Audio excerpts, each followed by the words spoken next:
The prospect of a looming foreclosure and losing one's home is very daunting and a very stressful experience.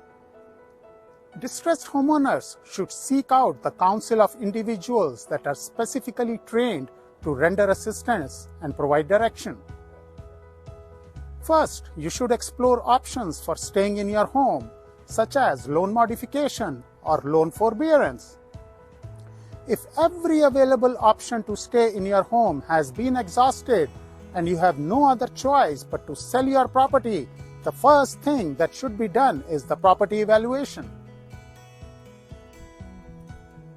Our foreclosure prevention advocates can help you with a free and no obligation property evaluation.